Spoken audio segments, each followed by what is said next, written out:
कारण नाही तर तेच होत आहे, रामाला भेटताना तुम्ही कशाला बडव्यांसारखे मरे पाहिजे भाजपवाले. आम्ही आणि राम आमचा आहे ते बघून आमचं नातं आहेच, तुम्ही कोण सांगणार आहे आम्हाला.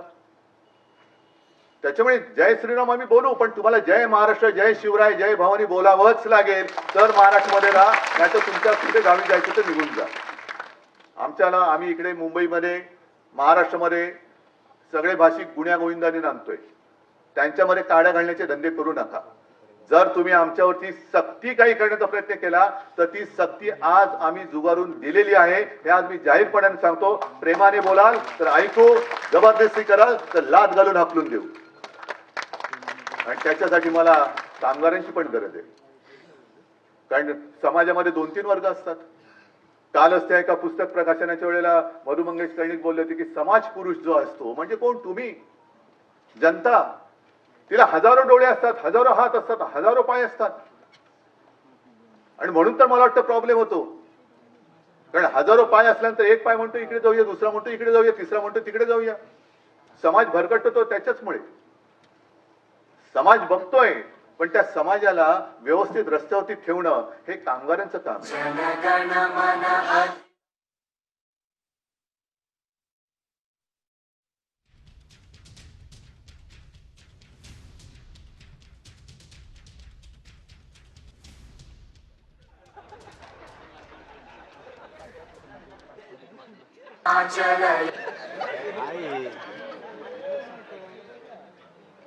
प्लस काढा ना, टेक्निकल फॉल्ट असेल तर.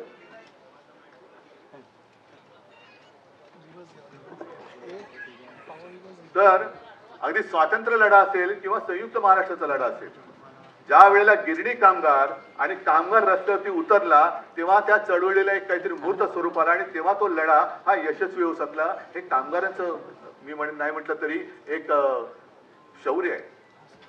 आज सुद्धा आपण जातो 1 मे आला, हुतात्मा दिनाला हुतात्मा चौकात जातो, त्या हुतात्म्याला आपण पुष्पचक्र वाहतो, नमस्कार करतो, पण वरती कोणी बघितलं का तुम्ही? शेतकरी आणि कामगार हे दोन्ही आपल्या, आता जो शब्द होता ना भाग्य विधाते, आपल्या राष्ट्रगीतातला जो शब्द आहे भाग्य विधाता, तो भाग्य विधाता आपल्या देशाचा कामगार आणि शेतकरी आहे. मी म्हणेन कदाचित वेळेवरती त्यांनी ते वाक्य ऐकवलं मला.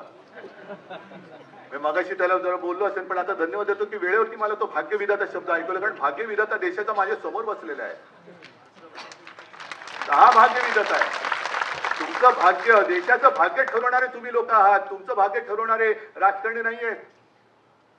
पण तुम्हाला फसवून तुमचा अधिकार हा हिरावून घ्यायचा, आणि आता तर हसण्यावरती सुद्धा बंदी येईल की काय असं झालेलं आहे. म्हणजे मध्यंतर मी बातमी वाचली की ओडिसाचे एक निवृत्त न्यायाधीश आहेत एस मुरलीधर, त्यांनी त्यांचं मत व्यक्त केले. त्यांनी सांगितलं लोकशाहीचे नियम सगळ्यांना पाळलेच पाहिजेत, त्याच्याबद्दल वाद नाही. लोकशाहीमध्ये म्हणजे संविधानाबद्दल जे काही नियम आहेत ते सगळ्यांनी पाळलेच पाहिजेत, पण त्याच बरोबरीने स्वतःचे अधिकार हे तुम्हाला माहिती असलेच पाहिजेत. आणि या अधिकाराचा वापर आपण केला नाही तर आपल्याकडे तो अधिकार आहे हेच आपण विसरून जाऊ. आजकाल तर हसण्याच्या अधिकारावरती सुद्धा गदा येते की काय अशी भीती निर्माण झाली. हे माझं तर आहेच, पण त्या निवृत्त न्यायाधीश एस मुरलीधर यांचं सुद्धा मत आहे.